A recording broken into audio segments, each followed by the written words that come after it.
दरवाजे के पीछे। सोनिया ने जैसे ही पुरानी हवेली में कदम रखा, उसके दिल में अजीब सा डर समा गया। घर बहुत ही पुराना था। दीवारों पर हरे काई का निशान था और हवा में एक अजीब सी गंध थी। ये घर उसे अपने पुराने दादा दादी से विरासत में मिला था। हालांकि वह जानती थी कि यहाँ कुछ ठीक नहीं है, लेकिन उसने फिर भी रात बिताने का फैसला किया। पहली रात वह बिस्तर पर लेटकर आराम से सोने की कोशिश कर रही थी। अचानक अंधेरे में एक हल्की सी आवाज आई, जैसे कोई धीरे धीरे चल रहा हो। सोनिया ने सोचा, शायद कोई जानवर होगा, लेकिन यह आवाज लगातार तेज होती जा रही थी। उसके दिल की धड़कन तेज हो गई। वह बिस्तर से उठी और धीरे धीरे आवाज की दिशा में बढ़ी।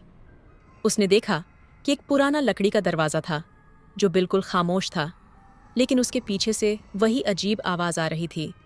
सोनिया ने बिना सोचे समझे दरवाजा खोला। अंदर अंधेरा था। जैसे ही उसने लाइट जलाई, एक और खौफनाक चीज सामने आई। कमरे के बीचों बीच एक बड़ा लकड़ी का संदूक रखा था और उसी संदूक के पास एक बड़ी सी खिड़की थी, जो बाहर की ओर खुल रही थी। सोनिया ने संदूक के पास जाकर देखा। उसका दिल धड़कने लगा।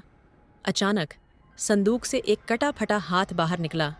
वह हाथ किसी इंसान का नहीं, बल्कि किसी अजीबोगरीब मांसल चीज का था। सोनिया के मुंह से चीख निकलने से पहले वह हाथ तेजी से बाहर आया और उसे खींच लिया। सोनिया की आंखों के सामने अंधेरा छा गया।